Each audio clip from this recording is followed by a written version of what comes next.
You don't need to have a million followers and a large platform. That everybody has a platform, no matter what you're doing, whether you're a mom, dad, coach, minister, teacher, friend, parent, brother, whatever it is, like you have the ability to impact people and to create positive change. It's awesome. So because it was that positive encouragement and kind of making me feel like the star, right? That's what I try to do now when I'm on stage. I bring people up and I make them the stars of the show. People say, that was great, I can't believe, did you know he could do that? I'm like, no, that's why I kind of gave him that platform. Is it's better if someone steals the show from me, right? It's not about you, it's about using your platform to let other people shine and allow other people to have their moment.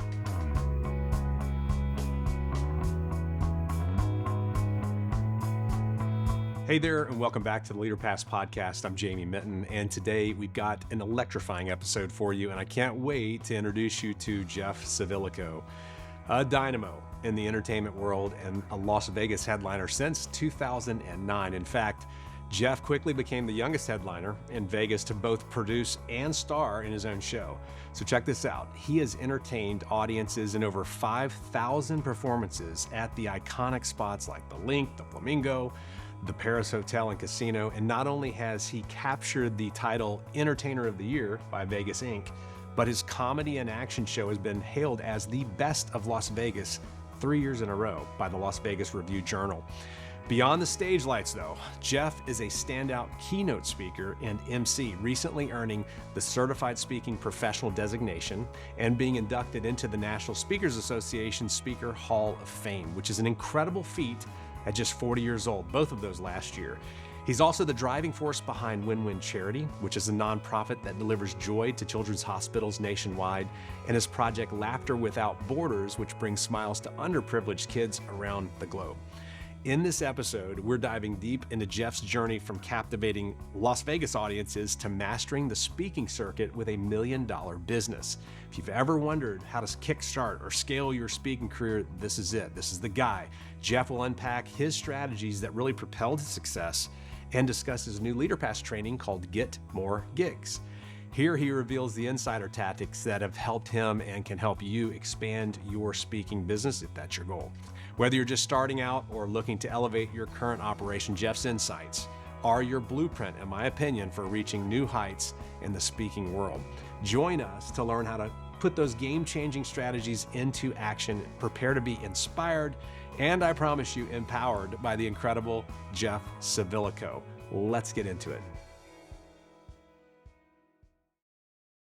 So, Jeff, welcome back to LeaderPass Studios, and welcome to LeaderPass Podcast. It is great to be here. I love what you've done with the place, by the way. Thank you. Seriously. Thank you. Yeah, we're getting there. We're getting there. Awesome. No, man, I'm really, it's been just a blast to get to know you over the last, I guess, couple of years. I was trying to figure out where we first met, and it was you opening for, was it a nurses convention, or what was that? Yeah, it was the opening keynote for ATI Nursing Education. Yes. It was in Seattle. It was backstage.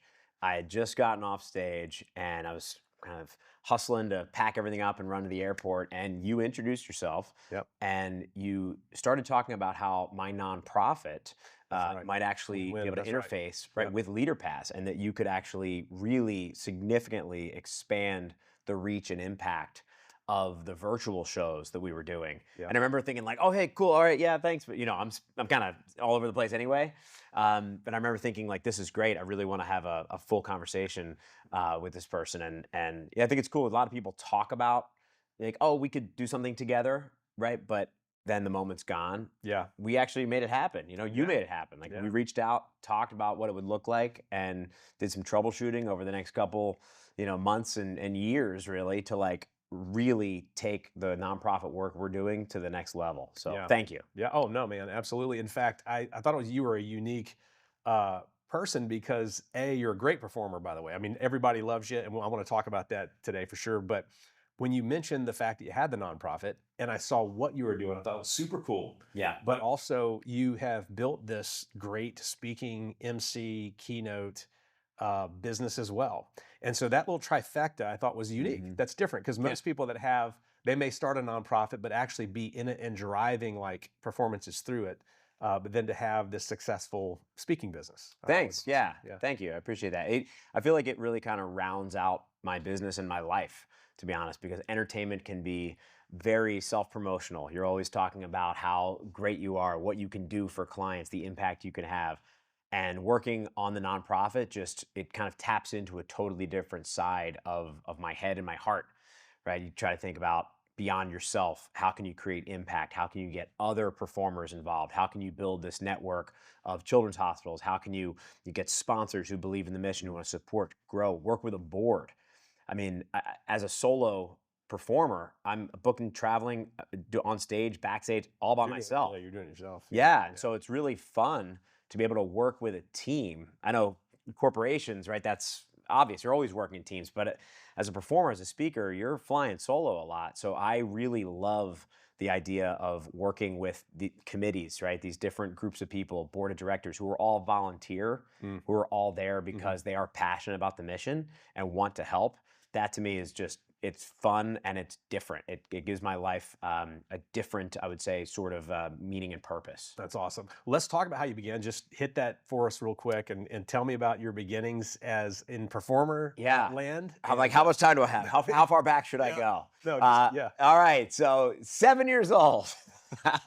I'm gonna do 33 years. We're gonna just turbo through. Yeah. No, I do like to tell my origin story in the entertainment world because I think it's telling, and there's a really kind of cool full circle nature to it that I think is I think really dictates why I do what I do, and on the speaking side and on the nonprofit side. So let me tell you exactly the origin story here. It all began for me. I was picked to be a volunteer by a street performer. My family was visiting Harvard Square. My oldest brother went to Harvard. We were there on a family trip, and a street performer who went by the name of Peter Panic. He was called himself Peter Panic. Thought that was funny. Dressed in all green, he used to juggle dangerous items. He chose me to be a volunteer, and I did a little trick with this performer, and I can trace my interest in juggling and my love for being in front of a crowd to that very moment, which in and of itself is pretty cool to be able to, when you think about how did I get into this? Oh yeah, it was like, I remember that the exact moment, right? Like what would have happened if that performer had chosen the child next to me, right? Maybe none of this would have happened. So my parents supported me. They got me a book called Juggling for the Complete Klutz, which came with these bean bags that I started working with and doing little shows in my kitchen. And Peter was kind of my first role model. He's my first mentor because I was trying to be like him as a kid, right? I remember some of his lines, some of his jokes, and I saw how he kind of worked the crowd as well, right? He wasn't just juggling, but he was actually performing. He was taking the audience on a journey. And so I like to think that I was doing that too in my own way, right, as a kid. So I started doing these shows in my kitchen for my grandmother, and I always dreamed of having my own show in Las Vegas. That was kind of the goal. So early on. Yeah. Okay. Yeah, which I think is big thinker, man. Well, thank you. Yeah, I guess I think it's just because Vegas is such a powerful brand that even as a kid, like you don't even really know what that means. Like I have my own show in Las Vegas, but you kind of realize like, okay, that means that I made it, right? Like I've arrived if I can get my own show in Vegas. So I think it's kind of testament to the power that Vegas has as a city, right? Even entertainment. So to make a long story shorter, I practiced and practiced. I worked at theme parks and comedy clubs and cruise ships, and I always thought the goal of making it to Vegas. So in my late 20s, I drove out west, and I decided it was time to really go for it. And I did end up getting my own show, which is a whole nother story about how that happened and the hustle and the grit there. But I produced the show myself, which means, you're responsible for everything. It's a lot of work. So you're not just handling what happens on stage, you're handling all the behind the scenes work. So the marketing, the ticketing, the promotion, all of that, right? Yeah. Brand strategy, running ads, customer service, all of that. And that, by the way, side note, that would serve me very well because now I think back to that time, I think about all the qualities that I got from that experience and everything I learned being on the business side of it as well. Yeah, but that's kind of a side note. So Peter, once I got my own show, I decided to reconnect with Peter because I he was the reason that I started this. And I realized like he's probably out there somewhere, right? So you hadn't seen him since then, or you Hadn't seen him since, hadn't talked to him, I didn't have a relationship with him, certainly. And so I started by Googling Peter Panic, right? As I remember his stage name, and his website comes right up. So I decided to call him, just spur of the moment. I call him, I reach out and thank him. And we have this really moving conversation. It's kind of an inflection point in my life because I could feel this is a very powerful moment, right? There's this kid who's picked to be a volunteer 20 years later, circling back with this 20 years later, that's true. Yeah, I was 27 at the time. And thanking him and telling him, and he was really taken aback. Like it was an emotionally charged conversation. You could tell that this meant something to both of us. And over the next several years, we became friends. I went out to Boston to see him, and we actually walked and we saw the exact pitch, it's called, as a street performer. Like the pitch is the area. Yeah, and he's like, this is where, because he doesn't do shows there anymore, and actually the whole scene there has kind of changed. But he said, this is where I used to do shows, and it was really kind of freaky, like being in that space and feeling, seeing like, yeah, there were people that used to sit on this wall here, and they used to, come here, and I used to do the big trick here. I'm like, oh, wow. And by the way, it seemed so much bigger as a kid, right? It was like this small area. In my head, it was this massive stage with the lights and the sound and the rush of the crowd, right? All the endorphins there. So anyway, my final show in Vegas, I decide to call Peter up and invite him to join me on stage. And I told him I wanted to thank him in front of a live audience. And he agreed to it. I flew him out, put him up at the Paris, and our final show, I introduced him, and people went nuts. It was awesome. It was better than I could have hoped for. I explained the whole story, and then I said, and tonight he's here, right? And it was a great moment because he validated everything, right? He verified. He said, he's like, you didn't think I was real, did you? Like you thought it was just a made up story. Like it's real. Everything you said is true. He called me up and he gave me a lot of love because it was my last night and we performed together. That's neat. Yeah. That's neat. And so I like sharing that story because that I think is indicative of my keynote, right? You talked about it being a speaker, right? This idea that we all have a platform, right? Mm-hmm. So even as a street performer, right? Peter had a platform. He was changing lives. He was influencing people. Yeah. And he rightfully can take a little bit of ownership in what I've created, right? Because he's a part of my story. Mm-hmm. And so it just gets people to think about all the people in their life who have influenced them, who are part of their origin story. Yeah. Yeah. But then the flip side of it is who are you the origin story for, right?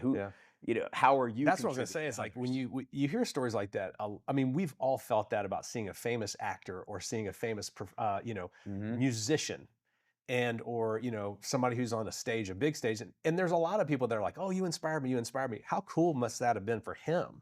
Because I'm guessing you may have been the only person to ever do that. I'm pretty sure in his life. Yeah. So he's not a famous person that we've heard of. Right. But it's had to be an amazing blessing for him, for you to go, hey man, you kicked this off and now check this out.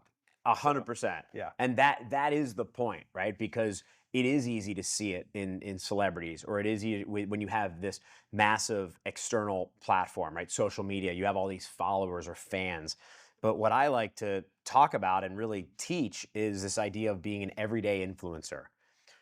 That you don't need to have a million followers and a large platform, that everybody has a platform, no matter what you're doing, whether you're a mom, dad, coach, minister, teacher, friend, parent, brother, whatever it is, like you have the ability to impact people and to create positive change. It's awesome. Yeah. Peter existed before the internet, right? Like that moment existed before the internet. So it was a one-on-one interaction that had such a powerful effect. Imagine if he was a jerk to me, right? Yeah. Then that could have been like a negative influence on my life, and maybe it would have pushed me into my shell, and I wouldn't have wanted to be in front of people or be afraid of large crowds, or I wouldn't have any interest in performing. Yep. So because it was that positive encouragement and kind of making me feel like the star, right? That's what I try to do now when I'm on stage. I bring people up and I make them the stars of the show. People say, that was great, I can't believe, did you know he could do that? I'm like, no, that's why I kind of gave him that platform. Is it's better if someone steals the show from me, right? It's not about you. It's about using your platform to let other people shine and allow other people to have their moment. That's awesome. And you've progressed in that, but take me through, like, in the Vegas world, one of the top shows out there, family friendly show. I'm sure you can make it not family friendly. I've seen some versions of your stuff before. It's like, well, What are you implying, Jamie? no, it's not. No, it's not like that. But talk about your success, where you are, and then the moment. How did that transition to? Okay, now I'm going to be an MC, or now and I feel like it would be natural because you're a fantastic juggler, a comedian. I mean, clearly you have all these great gifts and talents. Unicycle, which you rode through this studio, which I can't wait to see that when you're training. Still see the damage. Still see the damage. We're still marks. painting the tire. Is that the rug covers the tire marks? But nice. tell us about what was the step from that into, and you've set it up perfectly in my mind to visualize how you're having to learn entrepreneurial things early on, including selling your own tickets to whatever. But take us through that for a second. Yeah, I think it's that idea of platform, of what is your platform. I loved having the show, but I realized I actually loved having the show mostly to have a platform. Because yes, I enjoyed the shows, but when you do them 6 nights a week, right, for 10 years, everyone is different and they're fun, but you kind of get into a rhythm. You show up, you bang out the show, do your thing. But it was all these other things that having a show allowed me to do, right? The nonprofit, for example. Okay. Right? Now, because I have the show, I have a place that I have a bricks and mortar facility, right, that people can come to, that we could invite nonprofit groups to. Yeah. So I used to do all these fun experiments with this platform. So I remember I did Pay What You Want Saturdays for Las Vegas locals. Okay. Show a Nevada ID and you pay whatever you want. People thought I was crazy. People were like, "What?" You mean for your actual show? My actual show. Wow. I was like, let's try some fun. Like, it's locals, they're always kind of understandably like griping about, I got to pay for parking, I got to pay for this, that. And be like, you know what? Support the local community. I'm a local. Like, come by the show, pay whatever you want. If you think it's worth $10 afterwards, $20, like whatever, right? We did something called Give Back Sundays, where every Sunday we would have a different nonprofit buy out the room. Okay. And 50% of the room would go back to the nonprofit. So it was a great, and I used to give them a microphone at the start of the show to talk about why they're there. So a lot of the people knew a little bit about the nonprofit, but they got an opportunity to have more. They would do a raffle at the front. They would make it kind of a fundraiser, and it'd be a fun afternoon activity where they bring their families. That's crazy. It's actually reverse of what normally happens, because normally the nonprofits say, oh, we're going to do something for the nonprofit, and who are we going to book? Right. So what you were doing, to your point, is you're doing that in reverse. You're using your platform and saying, hey, come take advantage of the fact that I got this stage. I'm going to be doing my act. Yeah. That's cool. It was just, yeah, I mean, like, I remember, breast cancer awareness. Like, if you wear pink, you get in free. Like, I'll just put it out on social media. Like, it's really cool being able to have these ideas for how to market a show and then make them a reality, right? That platform gave me the ability to jump on TV. Do these PR stunts. I did something called Over the Edge for Special Olympics Nevada, where you usually rappel down the side of the building. So everybody rappels down the side of the building and raises money. So I couldn't just do that. So I did this big stunt where I repuggled, where I literally juggled while you're rappelling. No. So they did it manually, and I had the tennis balls like tethered to, and I juggled down, and everybody was like, "Oh, that's crazy, right?" Fun things like that. I rode my unicycle down one time. I did a stunt where I rode my unicycle from the Vegas Vic sign downtown to the Welcome to Las Vegas sign, before the Strip, in nothing but a pair of booty shorts, nice, and a Caesars Entertainment cape, as like a stunt to draw awareness to the Best of Las Vegas campaign. I said, if I win Best of Las Vegas, I'm going to do this. And I did, and it was fun. So anyway, my point being is that I loved all the things that the show allowed me to do. And I realized at a certain point that the show was actually kind of holding me back in a way, because I wanted to be able to do all these other opportunities and pursue these other opportunities. But I literally had to be there physically 6 nights a week. I wanted to do things like Laughter Without Borders, right? This philanthropic travel adventure show. I wanted to be able to expand WinWin nationally. That took way more time that I had. Give the viewers just for a second what WinWin is, what that Sure. is, and because it's really incredible in how you do that. Yeah. Thank you. So WinWin Charity is a 501c3 national nonprofit, and our mission is very simple, but it's difficult to execute, right? It's one of those, it's easy, but it's challenging, right? The mission is literally to bring smiles to kids in hospitals. That's the mission. And we do that by arranging these in-person and virtual visits from professional entertainers. Okay. So who are donating their time. Everyone's donating their time. No one gets paid. It's all donation of time and talent. And we have hundreds of performers who do these shows. We serve 50 plus children's hospitals nationwide. And I love how you're asking me about this. We're like, oh, tell me about this. Yes, you and LeaderPass have been such a huge part of growing our reach and impact, because virtually we used to just do these shows over Zoom, low quality. Anybody could join. You always have all the empty black boxes, right, with naked people were off camera. There wasn't really a sense of community. Now we do these shows through LeaderPass, where every hospital is able to log in and actually see other kids on camera. Kids can see other kids in other hospitals on camera. Our performers can interact. It feels like a TV show, so it makes them feel even more special. And it's gated, right? So now you got to be part of our community. Yeah. You have to be in a children's hospital. It's not just random content on YouTube that anybody can watch. It's special for them, which obviously adds to the uniqueness of the experience, and it makes it more memorable and impactful. Yeah. So that's what WinWin does in a nutshell. Yeah. Both in person with shows at hospitals when we can, when our performers can, as well as this Monday show we do every week, drops, and then the content lives on demand, so that if you are in a hospital going through a tough time, you can log in and you can watch all of our past shows on demand. Yeah, that's awesome. No, I love, and I know you're trying to give us credit for any of it. It's not.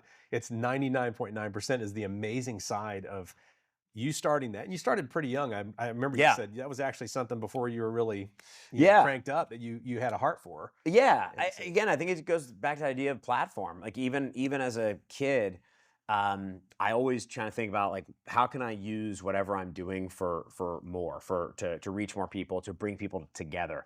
So I knew how to juggle since I was 7, 8, 9 years old. Got really into it in high school, and I taught my friends to juggle. Formed a juggling club, and we used to do juggling shows around the Philadelphia area at different senior care facilities, at children's hospitals, special needs organizations, and again, when I do something, I want to do it to the highest level I can, and I want to bring in other people. Now that it's funny, like hitting 40 and kind of looking, I'm like, okay, there's some patterns here. I do see there's some themes that have emerged for me. Okay. Like, oh yeah, that's not actually that random. Like, I was doing WinWin on some level when I was like 14, 15 with my high school buddies, doing free shows for kids, for seniors who needed it.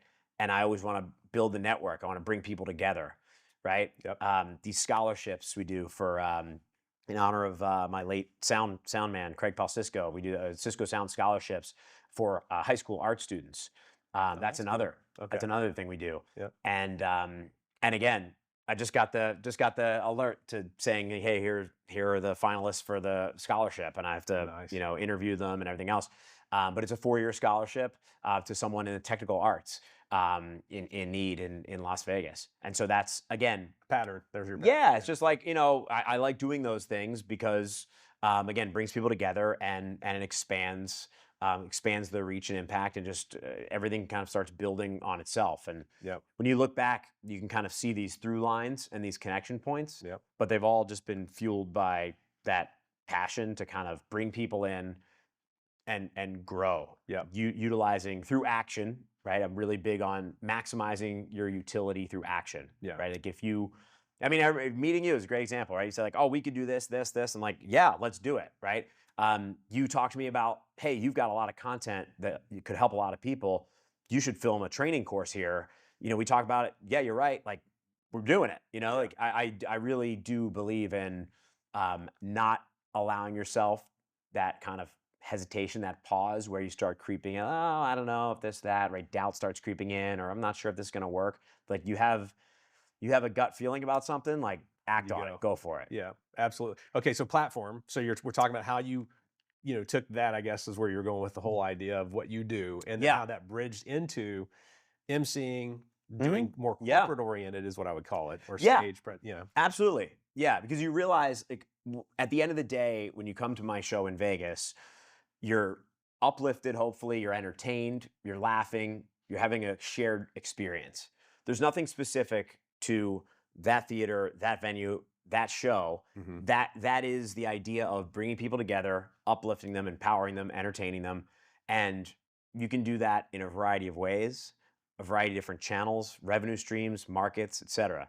So yes, I feel like in the corporate world now, as an MC, that's what it's all about, right? It might not be a 75-minute comedy show, but I'm peppering in the entertainment. I'm keeping you engaged. I'm hopefully making you feel a little better, a little happier, a little lighter walking out than you were when you walked in, right? Whether it's at a keynote, they come, they hear the keynote, they experience that. Comedy show, workshop, WinWin, whatever it is, get more gigs. In any way I want. There's all these similar kinds of feelings that I want to create. And I think here's a unique characteristic, another one for you of yourself that I see as different from other speakers. And that is, most of the time when we work with speakers, and it's something that is getting out of your head, like getting out of your, but it's 100% they think about what they're going to look like on stage, how they're going to present.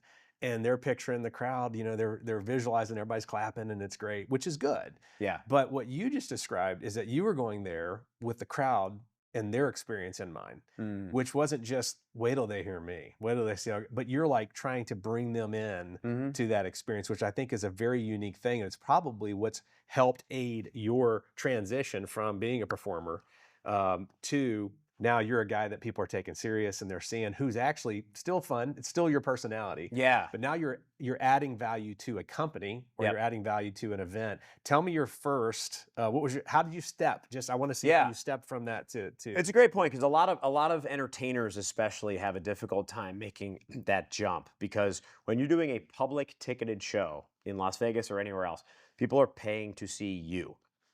When you are performing at a corporate event, speaking at a corporate event, hosting a corporate event, they are there for the event. And you have to fit into their vision, their mission. And that means you have to be flexible, and you have to be adaptable. And you also have to learn, to your point, like, it's not all about you. You can still infuse your energy, your brand, your content. That's what you're there for. Like, not just you need to. That's the gig, right? But I think a lot of people have a hard time toggling back and forth between that, and not understanding, what is their role? Like, is their role here to advance my image, my career, my brand, or is my role here to serve? Is my role here to aid and enhance someone else's mission beyond myself or their event goals? So I remember it happened in Orlando first, because I did live in Orlando before Las Vegas, and just so happens that Orlando and Las Vegas are kind of the two biggest corporate hubs for meetings and conventions. And because I'm a clean entertainer, right, clean all ages performer, there was a logical connection to Disney, to Orlando, to all the theme parks, the family-friendly entertainment. So I went to Orlando because I worked on cruise ships. I performed my own show on cruise ships, and I enjoyed that. But then when I found Disney Cruise Line, like, everything clicked, because there's a certain energy that Disney has on the ships that just was a great fit. And obviously the technical, the production side was amazing. I mean, those are Broadway theaters. Their entertainment is top notch, and they treated everything like that. Everything was kind of geared toward the entertainment. And so I really, really connected with Disney Cruise Line and the Disney company in general. So I felt Orlando kind of calling me, and I did follow my gut there, and I started doing all this work in and around Disney. Well, again, as a corporate hub, all of a sudden it started by, I was hosting a food and wine festival at Epcot, and maybe I'd hosting the marathon and then all of a sudden now I'm doing some kind of a corporate team building event at the Grand Floridian, and now I'm That you were being booked by Disney to do? yeah, at the like time? Disney Okay. Events Group, Disney. There's a lot of production companies and entertainment agencies around Orlando that do work kind of as like subcontractors or vendors with Disney. So sometimes they were Disney events, sometimes they were just outside events on property.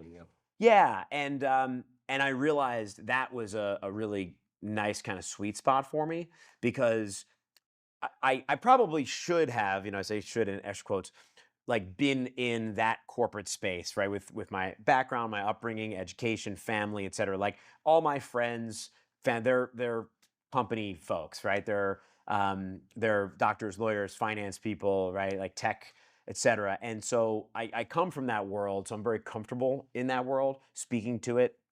And yet on the other side, I'm juggling bowling balls. I'm bringing people up on stage, doing fun things. So I think there was a sweet spot there with that versatility of being able to host a panel discussion or do something like this with a fireside chat with an executive 1 minute, and then the next minute be doing some really fun crowd work and engagement piece. Yeah. And so that was kind of became a sweet spot for me. That's awesome. So I'm thinking about what we've been doing and what you're now doing in your ability to take what has made you successful and transfer it to others, give back, and also help people. And that leads kind of into this whole get more gigs mindset. But I want you to take us through that moment where you, I guess recently, not long ago, you had a successful career already. You were making good money. You were booking yourself and successfully building that. And then you made a choice and you said, I forget how you put it, but you're like, hey, I want to be $1 million speaker. I want to actually grow my business to hit that 7-figure mark. So tell me that story one more time and that thought process, mindset. Yeah. And then how or what happened and when was that? Yeah, absolutely. So I would say that I noticed the busier I got, right? Which is obvious, but I kind of started thinking to myself, to what end, right? And I'm at the point in my life where people are getting married, having families. They're kind of pulling back, and I'm still going really hard, right?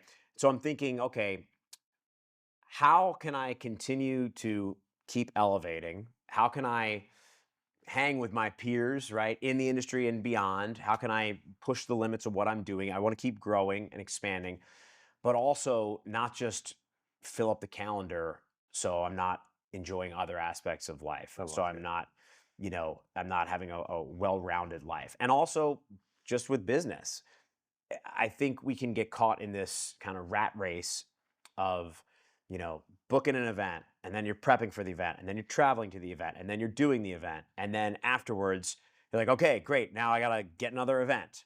And the cycle continues. And you're always trying to manage what's going on right now. Like, I got to be there at 8 a.m. to do the speaker and this, that, and then I catch this flight. And then also, like, what does the rest of the month look like? And then what is the next month? What's the next quarter? How's this year looking?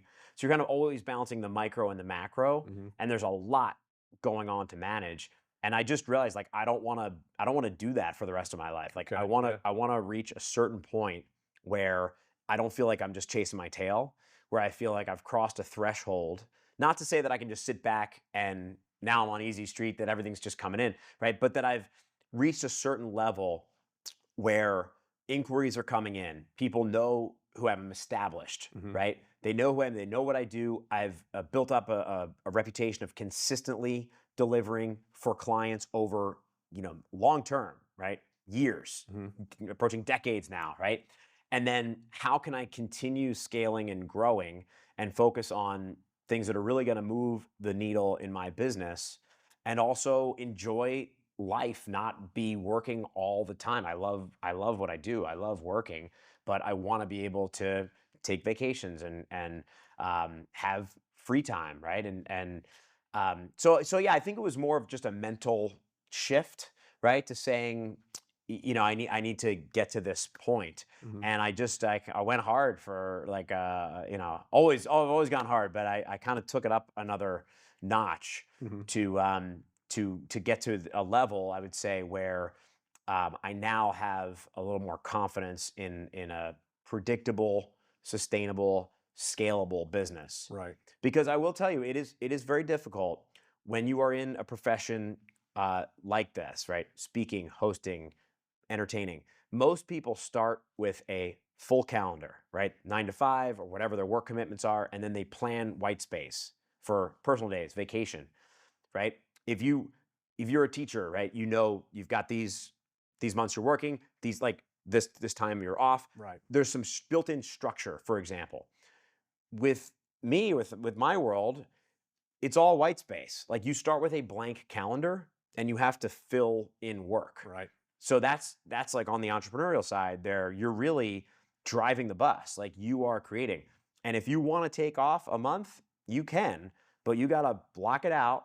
And that means you got to be making enough money other months, and you have to say no when something comes up, when you want to do it, right? Mm-hmm. Literally, I'm taking my brother and his 4 kids to an amusement park in the summer. It's a 4-day trip, and I want to do it. I have to like block it out. And an inquiry comes in over that time. You got to say, hey, sorry, like not available. And that's tough.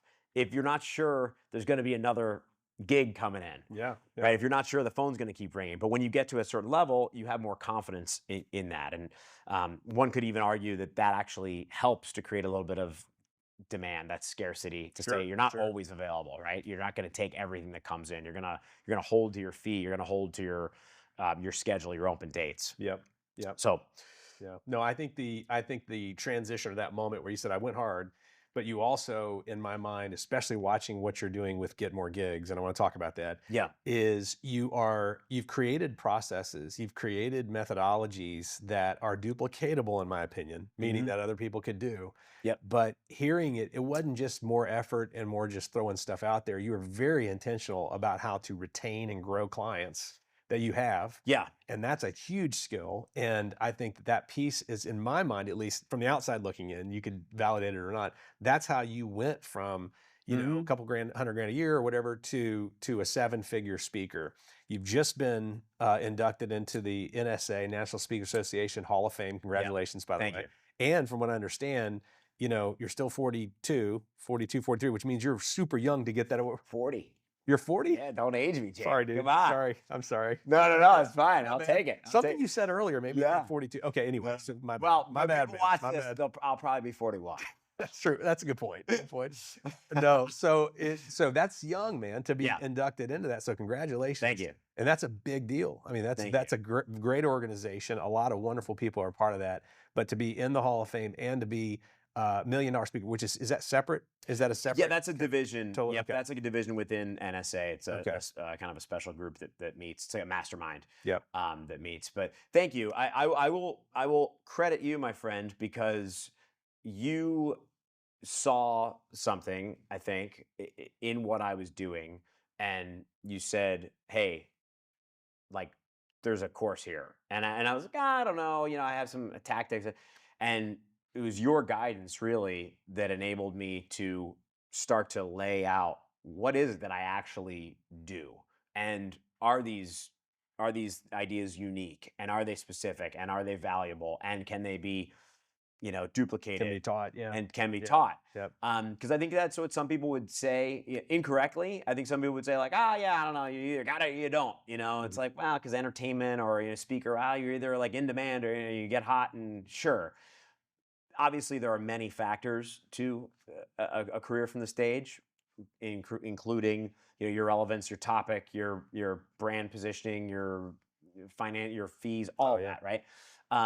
But I started really realizing that in order to scale, you have to treat this like any other business. And again, this might be from the business background and with producing the Vegas show and just having peers in the corporate world. I realized that a lot of my colleagues, my peers, don't think about their business in the same way as others do.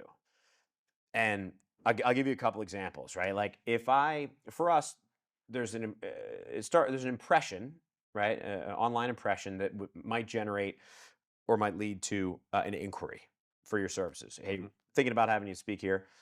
Depending on how that moves along, that could go to a hold. Like, hey, we're interested, hold the date. We're going to talk to the committee. we're evaluating options. That hold could then convert to a booking. Okay. So I've realized that so many people, they don't really have any sense of the numbers, how many impressions they're generating, how many inquiries that means, how many of those inquiries become holds, how many holds convert to bookings. And if you were in any other business, you would absolutely know across all these different segments, all these different verticals, all these different markets, markets, exactly what your numbers are. Of course, to be able to grow, you got to track your numbers. Yeah. Whereas with speakers, with entertainers, there was this kind of sense of like, woohoo, I got a booking. Like no idea how it came in or where it came from or how to get more of them. But there was just this kind of excitement, like a little dopamine hit of like, oh, cool, somebody wants me, like to do my thing, which is great. And I still feel that too when I get a booking, by the way. But so I realized there were things that you could actually track to increase all of those stages along the way, right? Those kind of stages of the pipeline, so to speak, of booking. So when I took that basic idea and then thought about how do I run people through my system, my process, right? What am I doing to move them from an impression to an inquiry, from an inquiry to a hold, from a hold to a booking, and then from a booking to a repeat booking or to referral booking? I realized that there were a lot of steps along the way of things that I did all the time. And it's kind of weird when you actually put it under a microscope and you really think, okay, what do I do? It looks a little, formulaic. It looks too kind of forced. And the when you're that zoomed in, you mean? Yeah. When you're thinking about like, now I do this, then I do this, right? Because in reality, it's much more organic than that because it becomes a way of life. It becomes how you treat your clients, what you naturally do. Things like promoting their event, getting involved, engaging with them on social media, sending them really awesome gifts, going above and beyond for your clients, doing these things that kind of just become the natural way of operating. When you actually put them under the microscope, break them down, they can look a little, too systemized, so to speak. Yeah. But that's what I did. And again, with your guidance, because I wasn't sure that I had enough. I remember. I was just thinking about those conversations. Like, Jeff, I'm telling you, dude, what you're telling me is so helpful to other people that you had it, and you're like, man, I think I got maybe 3 or 4 things I'd say. I'm not so sure. And then the next time I'd see you, I'd be like, bro, that idea with this is killer. This is a good. And then finally, I think we were like, okay. And it started. Honestly, you were forced to kind of organize some stuff for NSA chapter. That's right.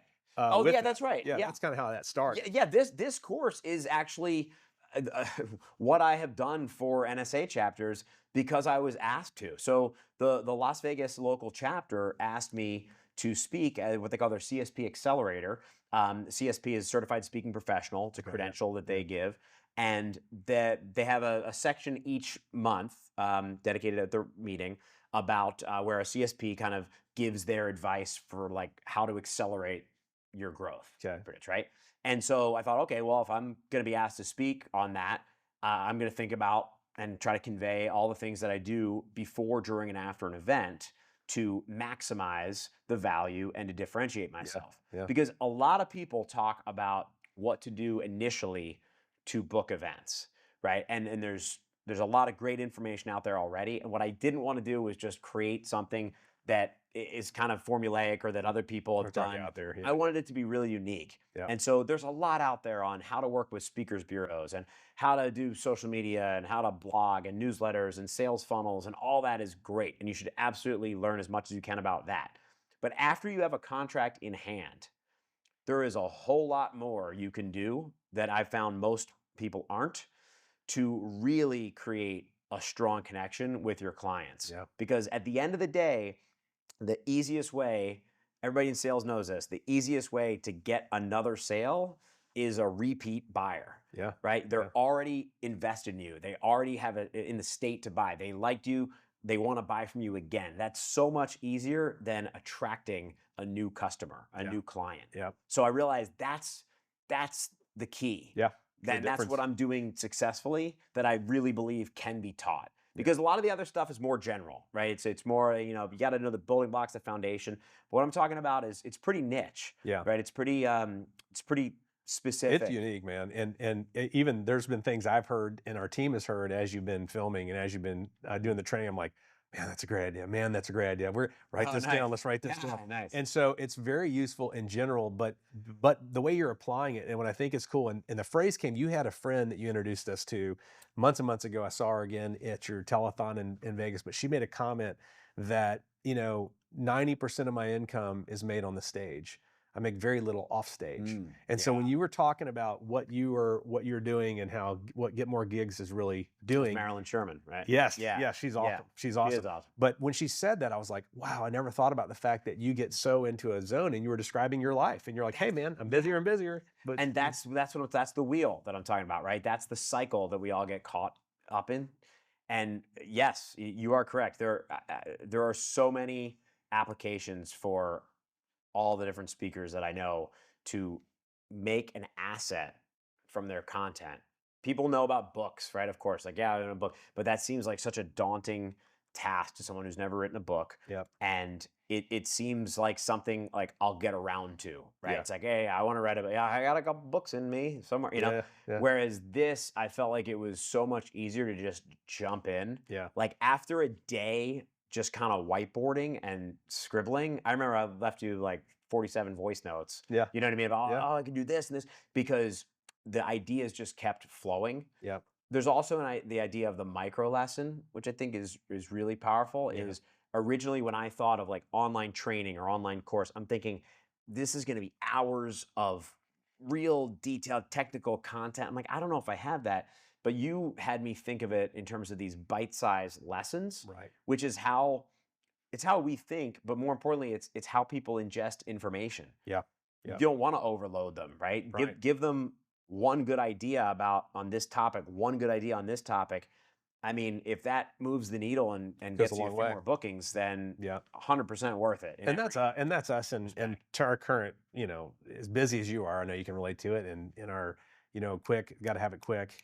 But the way you position that, and even after you did the voice notes, and I think I left you a few too back and forth, which was that kind of blueprinting process. Even when you flew in, I mean, you flew in the first time, you're like, hey, let's just do a day of organizing it. But as you began to get a hold of it, even at your back, and we're going to be adding some stuff to it, you got it. Once you get the rhythm of it and you learn it, you're like, okay, I got it. Yep.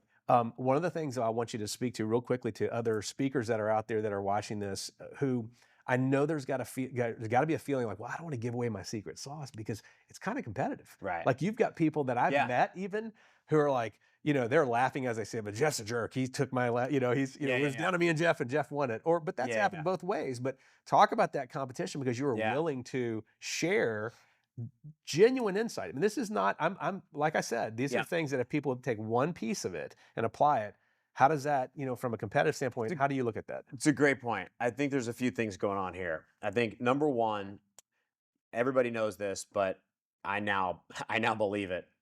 When you teach something, you learn it much better yourself. And so already by me doing this course, I feel like I have upped my game significantly. I did things this past weekend in Atlanta here for a client. I was living my course. I was living my training program, and I was seeing the payoff and thinking, wow, this really works. My stuff works. This is great. And on some level, that, but again, having all of that articulated and thinking through that process, again, putting it under the microscope, it forces you to realize like, what does make me successful? Why? What is working and why? So I think there's a enormous value in just the process of creating an online training program for anyone to go through that process. That's the first thing I'll say. The second thing I'll say is, while the ideas are duplicatable, repeatable, scalable, everyone is going to be doing them in their own unique way. And everyone has their own unique voice and brand. So especially in the speaking industry, the entertainment industry, hosting. What I do specifically might not work for a person watching the course. However, she can take what I'm doing and very easily see how she can apply that to her own world what her brand and personality would do. So it's kind of this weird dynamic where I'm not saying anything that's like gonna blow your mind proprietary right? Like, oh my gosh, like this is the key to everything, right? But I'm getting you to be more aware at every level of what you're doing and how you can add more impact in your own way according to these guidelines. So it's a long way of saying, like, I don't really think someone could steal what I'm doing, even from me Sharing what you offering do. this course, Yeah. right? And sharing Yeah. what I do. Yeah, I understand that. You know, because like, for example, one of the things I talk about is in creating a promotional video for the event, no matter if you're asked to or not, right? My promotional video is going to be totally different from someone else's promotional video. And why would I care if someone else makes a promotional video for their client, right? If anything, it's good for the industry because that person had a great experience paying this speaker who already chose her over me, right? Like in this scenario. Because keep in mind, I'm talking about what to do after you already have a booking. Right. To maximize and generate more and keep growing your business. So in a sense, like it's a foolproof system in a way, right? Like you can follow the guidelines. You're going to do it in your own way. Yeah. And it's not it's not really an issue. One last thing I'll say about that is, if people who are scared of maybe giving away insights, I would say this: most of the time, the people who are the ones teaching are the trendsetters, right? They're the ones who are out there. They're moving fast. So I personally don't concern myself with something that I've been doing for a while that I'm able to help someone else, because I'm moving forward. I'm getting new things. I'm introducing new ideas to connect with my clients, new ways to grow my business. Like, I'm not concerned about someone using an idea that helped me get to that level, because now I'm on to the next level. Right. Like, I'm always going to be moving forward. So when I hear speakers say, well, I'm not concerned, that to me, it's not a growth mindset, right? It's kind of this limited, like, well, this is the level that I'm going to be at forever. So I don't want to tell anybody how to get there. It's like, man, you should be concerned with going to the next level. You should be 3 levels ahead by the time somebody's watching your course about that, right? Yeah. So let's talk about why you created Get More Gigs. We talked a little bit about how, but let's get into the reason behind it. Absolutely. So my friends often ask me, hey, can I pick your brain about XYZ? Can I take your lunch and ask you? And it's usually focused on, how did I get so busy? They say, hey, I see you working, I see you on social media, you're booking all these, like, where do you get your gigs? And there's an old joke in show business where there's 2 entertainers who are catching up, and the one entertainer says to the other one, you know, hey, how's business going? And the guy says, oh, it's unbelievable. Movies, TV, phones ringing off the hook. Like, I absolutely slammed, like, better than ever. And it says, how about you? And the other guy says, yeah, it's really tough, man. Like, the only gig I've been able to book is this one. I'm just standing outside of Walmart, just juggling for like 4 hours. And the other guy says, oh yeah, who books that? And the idea is that the person, of course, is big noting, they're showing, it's all, lies. Yeah, yeah. And everybody wants to know, like, oh yeah, what's that? Who books that? Who does that one? Yeah, who does I love it. Right? I love So it. everybody always wants to know, like, how do you get your gigs? If you are a speaker and you sit down with another successful speaker, even if you're both at a certain success level, it's like, so, like, what's working for you? Yeah, yeah. Like, how do you get here? Because it says, see you here. And what I realized is that most of my colleagues and peers, they always were kind of thinking that there was some magic bullet, that there was some, like, unicorn agency that, like, books them 1,000,000 times, or like they hired this salesperson who's just amazing and, like, fills up their calendar overnight, or there's one list somewhere. There's like there's the sacred list of, like, event planners who want you, like, who have your budget, who are your topic, who have all your dates, and, like, that's all garbage. Like, there is no quick fix. It's consistently delivering for your clients over years, and it's building up that reputation. And I realized this because I would genuinely want to help my friends that are asking, and they would say, like, how are you getting these gigs? And I would literally open up my calendar, because I'd be like, I don't know, like, let me just like look at the last bunch of ones that I've booked. And every single one would be something different. I'd be like, this guy, yeah, I did a showcase like 10 years ago. You know, I was really shocked when that came back around. I hadn't heard from him in 10 years. This one, he saw me in Vegas like 8 years ago and I did a virtual thing for him. And now they want me. This one is through a speakers bureau that I've never worked with before. This one, and every single one was different. I realized it was actually the same as producing my Vegas show. People would always say like, how do you fill your room? And I'd be like, I get 2 tickets from Vegas.com. I get 4 from Expedia, 3 from Travelzoo, 2 from a Yelp deal, 1, like Just literally a bunch of 1 from variety of Pam at the Carriage House, like 6 from, Tickets for Tonight. And that combines to a full room, right? And it was the same, it's the same thing, is there is no magic source of bookings, right? It's being in the game for the long haul, and every single event that you have, knocking it out of the park and forming that connection with your clients. That's why I focus on before, during, and after, right? Before, you're asking the right questions, you're understanding what's going to make a great event. They're already predisposed to like you, to connect with you. You're helping promote their event. You could tell they're excited, right? On site, you're going above and beyond. You're there early. You're at the social events. You're engaging with people. You're posting right afterwards. You're posting about their event. You're sending them a nice gift. You're doing a debrief. You're referring people who could help their event next year. Like, you really become part of the team. Yeah. Right? They think of you in a way of like a long-term partner. So of course they go back to you. Even if they can't book you again, they ask you for a referral. They ask you, who should they book? Yeah. So to answer your question, I realized that a lot of this could be taught. It could be actually explained.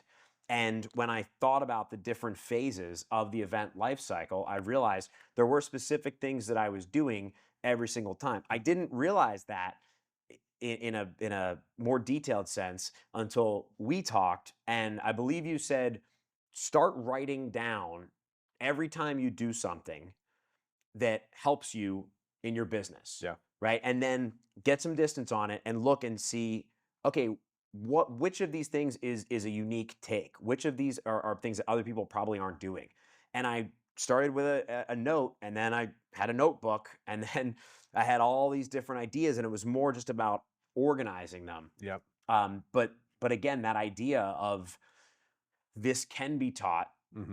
You can actually treat it like a system and a process in this business that is not normally thought of in this way. Right. And that is unique. And that is, I will say, the pre event, the day of, the post, a lot of even what I've seen you do, and I know you're going to probably capture some of that with our next session after this, is what you really do in post. Because one of the things you go above and beyond, you said be a team member, be a team player. I love that, because I guarantee if people don't look at themselves that way, if they're a speaker, if they're going to go in a keynote, or if they're going to MC, they're thinking, I'm going to learn what I can about them. But be a team player, you're actually promoting their event on your social media. Yeah. Sorry, after the event, even you're promoting them, which is even crazier. I'm like, so you're gone, you got your paycheck, you're out. See you next time, hopefully. No, everything you're doing stays connected and adds value. Absolutely. And I think that's something that, if taught, which I've been a big believer of this of you, is, and you're the best person to teach it. That is something that I think is going to, just tremendously impact people's businesses doing that. Absolutely. And you can see it in the testimonials is the easiest, quickest way. Is people always say, like, how do you get these people to write testimonials? Like, I can never get them to write, they're just on to the next thing immediately. Where they all write me most of them write me a testimonial. And that's because there's like a law of reciprocity. They're like, man, this guy did so much for us. Like, he went above me. Like, that's the least I can do. Yeah. Because it's free, just takes a minute or two. And again, when you ask for it after you've done all of this stuff, people want to make good for it. They're like, hey, you know what? Like, we really should do this, right? Yep. And so that's why I show people that, to say, if you read the testimonials, what they don't say is like, he was great. They all say some variation of, man, he went above and beyond. Like, we were thinking about using him. We're so glad we made the decision, because he brought all these things to the table we didn't even realize, we didn't think about. It's not just a show up, do your thing, and leave. Yeah, that's huge. I know one of the pieces of Get More Gigs. So Get More Gigs can be a training program that people can actually purchase, go through at their own pace, Yep. self-study, but you have really invested in the quality, and I really obviously take pride in that with what we're doing together. Mhm. But the quality of not just the information organized in micro lessons, but also, you got workbooks coming, you got Yep, some resources, resources yeah. coming, which are huge, links out to where people can actually get. You go into the details of as much as like, here's the microphone. I actually take my own microphone. Yeah. Which I'm like, okay, Yeah. that makes perfect sense. You're Okay, not fighting that. This happened because I'll tell you exactly why. I would go to these conferences, right? The National Speaker Association and Impact 11 and all these different industry events. And the talks that I enjoyed the most were not the ones that were like, practice hard and believe in yourself. Like these generic, lessons of like, it takes it's a lot of work to be in this business. Like I want to have a page full of notes of like, this is the mic that this awesome guy uses. I want to be like him, so I'm going to use his mic. Like, this is the luggage that this woman says is the best, and she's been killing it for years. Like, I want to do that. It's all of the specifics. Yeah. So literally, all I did was just create a course that I would want to take 10 years ago. Fantastic. Right? Yeah. Because there are these levels, and again, I don't even want to say levels because that almost implies like judgment, right? Because wherever you want to be is totally fine. There's different markets, I should say, right? I have friends who I met on cruise ships who are still performing on cruise ships, and they love life. They're awesome. They're very talented at what they do. They know they got their weeks, this, that. They're on. They're great, and more power to them. I have other friends who say, I want to get off cruise ships. I want to build a career on land. I don't know how to do that, right? I want to go to this market. I want to be in the college market, right? Or I want to be in the corporate market. I want to be in fairs, or whatever. There's all these different markets. And so I would see my friends kind of get stuck and not know how to make a jump from this market to this market. So I wanted to create a course that could really allow people to move and have more freedom and autonomy and flexibility, that they could work in whatever market they want to, or as I do, they can work in multiple markets, because all the lessons that I'm teaching can be applied throughout any market. They can be applied as an entertainer, as a speaker, as a trainer, as a host, as an MC, all these different, you could be a DJ and take my course and book a lot more events, right? You could be a keynote speaker. You could be a facilitator. You could do team building workshops. You could have team building, like there's all these different types of personalities and different industries that you can work in, sub industries, where all this is applicable. Because at the end of the day, this is a people business, and we're talking about how to interact and connect with people, to build long-lasting relationships with them that lead to greater opportunities. And I love that. And even as you put that with that course material that you've created, one of the things I think is, you said earlier, is application. So it's not going to be the exact same thing, but you're applying it. And you and I were talking about, you're going to be actually doing a cohort version of this, Yes. kind of a mastermind group Yeah. version of this, that people can interact with you, with each other, bounce ideas. Is that kind of the idea with that? They'll Create get a the live course and then a live virtual mastermind. So there's going to be two different options, right? So there's kind of the one option where you get all the videos and all the training is there, and that's great. That might be where you are, or where you might want to start. Mm-hmm. However, I would highly recommend doing the advanced version, where you actually get the community aspect as well, which is what I'm calling the live virtual mastermind. Mm-hmm. That is where myself and anyone else who's in that specific cohort, we come together once a week. So there's enough time for you to watch each set of videos, Mm-hmm. but you come with questions, and we talk about how these principles and these lessons apply to your world. Yep. And you hear other people talking about how those principles apply to their world. And again, I know I said that there's no magic bullet, there's no like one source of bookings, and I stand by that. However, if you had to say what's the one category that generates you the most bookings, it is by far peer-to-peer referrals. Really? Absolutely. And I would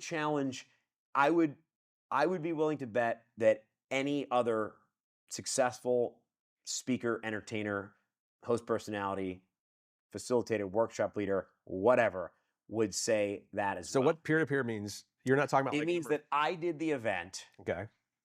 it went great, and then I said, hey, you need to hire my friend Jamie. Oh, He's no way. So you're literally, that's what you mean by peer-to-peer. That makes Peer. sense. Now, It's not here's- like a referral, like from a business to another business. Oh, right, exactly. There might be a speakers bureau or a production company or a third-party entertainment agency who's moderating that, and you should always respect the ethics of the business. I'm not saying to book Jamie directly, but what I'm doing is I'm giving the client a heads up, so that client goes back and says, wow, Jeff was awesome. He mentioned Jamie Minton, what might be a good fit, and then that speakers bureau, all they got to do is it's a layup for them. Wow. Because now the So you're end helping them, client, yeah. they're like, this is great. Yeah. Right? And so they got to do is close it. So that's the largest, so you're saying peer-to-peer. Oh, 100%.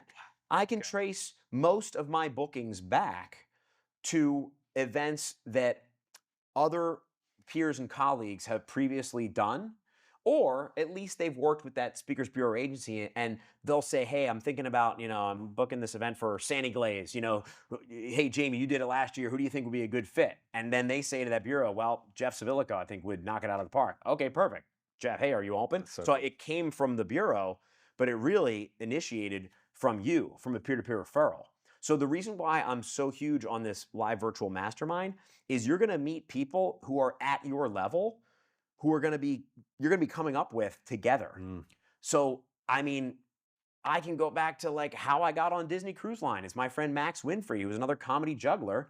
He threw out his back the morning he was supposed to join the ship, and they said, oh no. And he said, you should call my friend Jeff. And okay, and I got my opportunity. And that's going back to cruise ship days. That happens all the time now with keynotes. I mentioned Sandy Glaze because I'm doing that. That's a referral from a friend. That's awesome.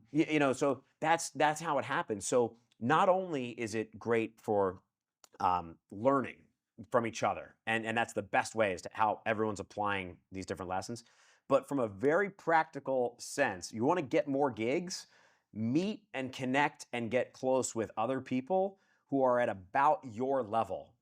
Are about your level fee-wise, experience-wise, because those people are going to be way, way better for your long-term career development than any agent or bureau or production company. I love that. So start to finish, you're in this community that's legit. It's people that have business, that are growing their business at your level.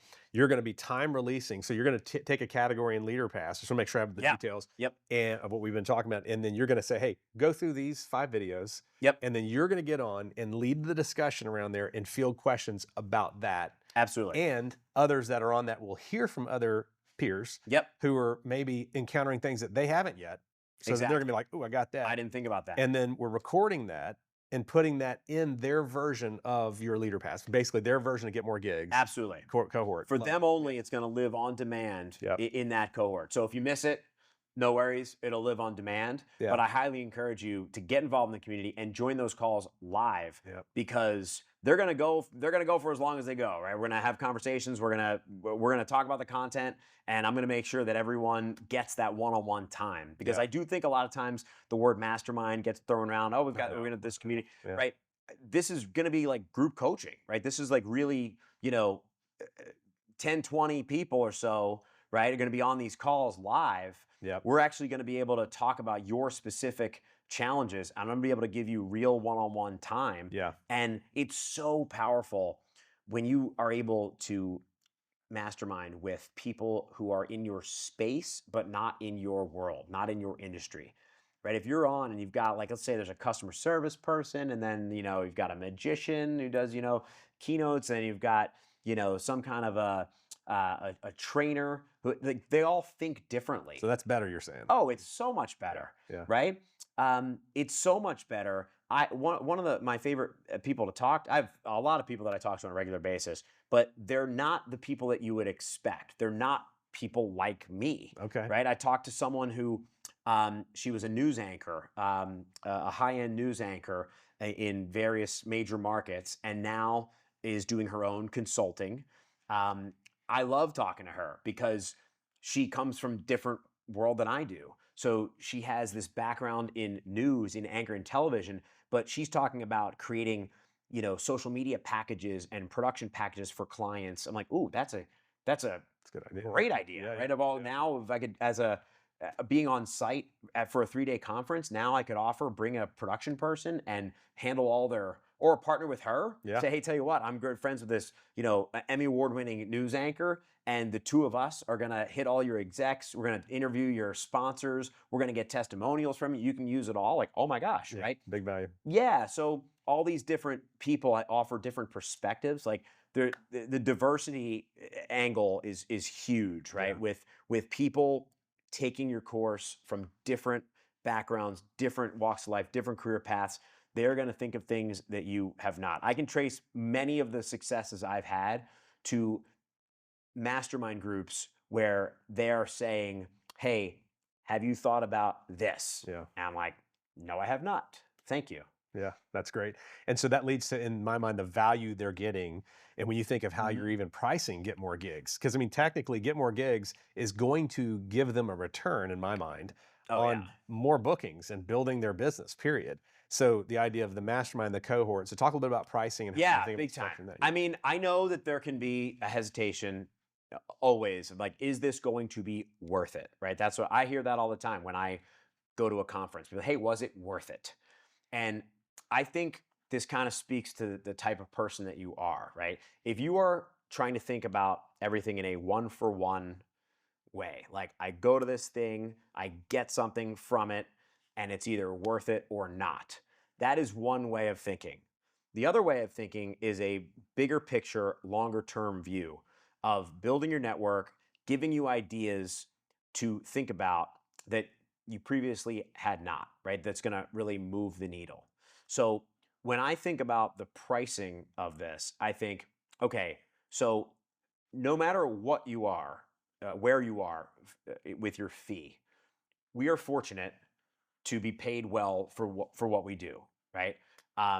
So whether you're making $1,000, $2,500, 5, 10, 15, 20, 25, 50, whatever it is, $1,000 to do your thing, whether it's a show, a keynote, hosting, etc.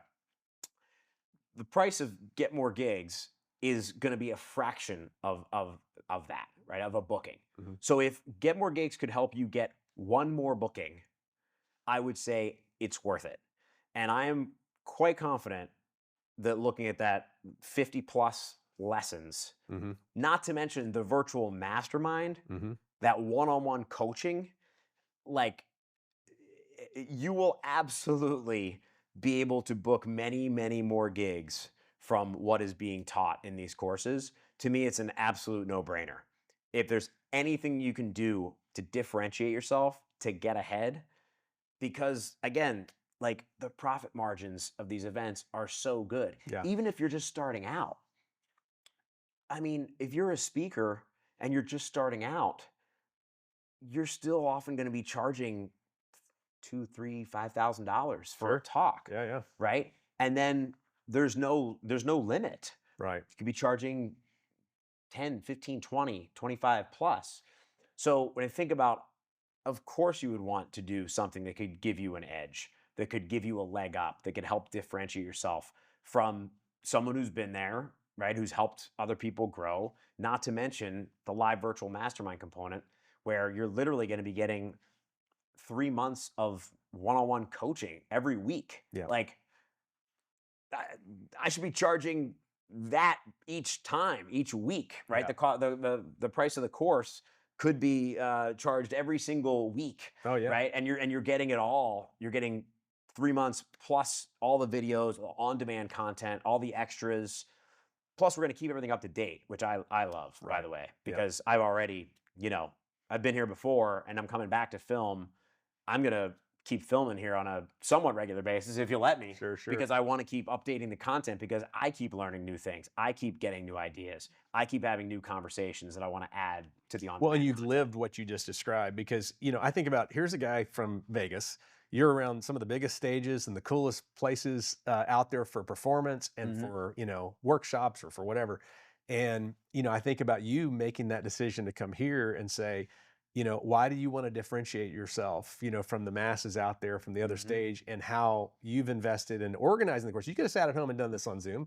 You could have gone to somewhere else, but that's why I'm honored for you to be here. But that same thought process and mindset, I'm watching you do and go, man, no, this is going to be building something and investing in the quality, I guess, is how you look at it. If you're gonna do it, you gotta do it right. Yeah. Yeah, I've been blown away with the quality of everything. I'm very excited for this. You mentioned something. You mind if I pick up on something here? So you said about what I learned in Vegas. You said the Vegas guy about differentiating yourself. One of the key things I learned in Las Vegas, competing against other massive shows. I say other, like I was one. I wasn't. I was a tiny show. I'm competing against these conglomerates: Cirque du Soleil, Donnie Marie, Penn Teller, these major brands, Chris Angel, with unlimited budgets, who have billboards and taxis and ads, airport, everything, right? And I realized that there was power in me being the guy on the rack card, right? So at all the ticket booths, there's rack cards, 4x9 rack cards where you can see all the different shows. I was the guy on the rack card, and now I'm the guy talking to you who are selling these tickets. Chris Angel wasn't, with all due respect, wasn't going to be talking to that ticket agent. Penn and Teller wasn't. Cirque du Soleil, right? But I was there. That's the way you can be as a speaker, right? You're the person who's showing up, who's got their picture in the program, on the way, in the app, right? You're the person they're coming to see. It's being built up, put on this stage, elevated. So now you can differentiate yourself by actually being the person who takes the time to make the promo video, to connect with the client, to send a nice gift, to market them on social media, right? So I was taking that, I didn't realize this until you just brought that up, but I really feel like I take a lot of the skills that I was forced to learn because it was really challenging in this kind of cutthroat environment, and now applying it to a more open market space and still differentiating myself in that way because of those. I would have thought it would have been the opposite, because some people like to say, well, no, I can't be the person that is doing that because then I look like I'm more rinky dink or I'm too mom and pop. But you're saying there's power in that. There's big time power in that, because, well, and here's the thing. There's this weird mix when you're a speaker of, they want to see you as untouchable, almost like you're on the stage, you're the expert, however, they also want you to be relatable. So when you're backstage and you're able to just, shoot the breeze with a client and hang out, they're like, oh man, he was amazing on stage, and he's like a real person. I could talk to him, right? There's that double win, kind of have that celebrity effect. Yep. And so, yeah, it's about striking the balance. Yeah. And I think that when you can master being the expert and being kind of the regular, person who can have a conversation and hang as relatable, there's a real power in that. That's awesome. Well, I know Get More Gigs is about to launch, and hopefully we'll do something down the road, another show where it's launched and what lessons you've learned. But talk to me about what's next. What's beyond Get More Gigs? Yeah, really excited, because I feel like I've been working on all these projects and they're all kind of coming together at the same time now, which, there's different seasons of your years, your business. And I feel like I've been in this kind of head down, nose to the grindstone, hustle phase. And now I'm going to start reaping some of those rewards, or at least seeing those projects come to life. So it's really fulfilling. Laughter Without Borders, I did my first one last summer as kind of a proof of concept, as a test. And this is a philanthropic travel adventure show that self-produced, hosted, and went to Thailand with my good friend Rob Ferre. And we went to 5 different cities. We did shows for orphanages, for schools, for women's shelters, and we just brought the joy. And we had a ton of fun as well. We were with elephants and hiking and dinner cruises and seeing the landscape as well as a big part of it. And so I'm really excited to film more of those this summer because of corporate seasons and everything. I knew that I wasn't going to be able to go back to film until this summer. So right now I've taken about 6-8 weeks off, and I'm going to travel wherever I can to bring as much joy as I can. We're looking at going to the Philippines and to Cambodia. We're looking to go to doing a Central and South America. Cool. One with Panama, Colombia, and Peru.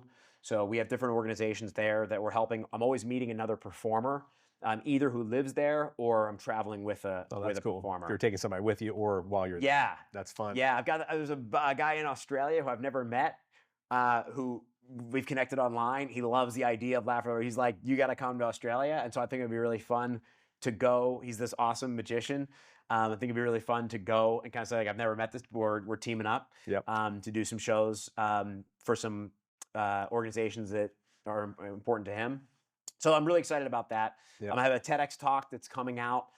They don't tell you when it's coming out, but I've received an email saying that they're almost finished editing my video together, and so awesome. That should be out soon. This course I'm super excited to launch as well, and my Amazon special is I just kind of looked at the last draft, and we're super close to that, so that's going to be coming out. That's awesome. Hopefully later this year. So. Yeah, that's a lot. That's a lot. WinWin, everything that the LeaderPass is doing with WinWin. It's almost time to start ramping up for our telethon, to start thinking about how we're going to do our big annual event. So that's great. For people listening, watching, how do they find you? Where's the best place for them to go to hear about all these things and to kind of keep tabs on the world of Jeff Civillico? Yeah, well, my website, jeffcivillico.com, for sure, and I'm on social media on everything at Jeff Civillico. Awesome. Awesome, man. Well, it's been a pleasure having you and getting to know you over the last year or two and all the projects you do. And I'm honored that you're here and coming back and doing more stuff. Man. And can't wait to see the lives changed and the success you're going to continue to have. So thanks for being here. Thanks so much. And we talk about platforms, by the way. Thank you for this platform, because both with my own business through Get More Gigs and with the nonprofit with WinWin Charity, having a platform like LeaderPass to elevate everything that I'm doing and to connect with more people, to reach more people, has just been an absolute blessing. So thank you. Awesome, man. Up high. Boom.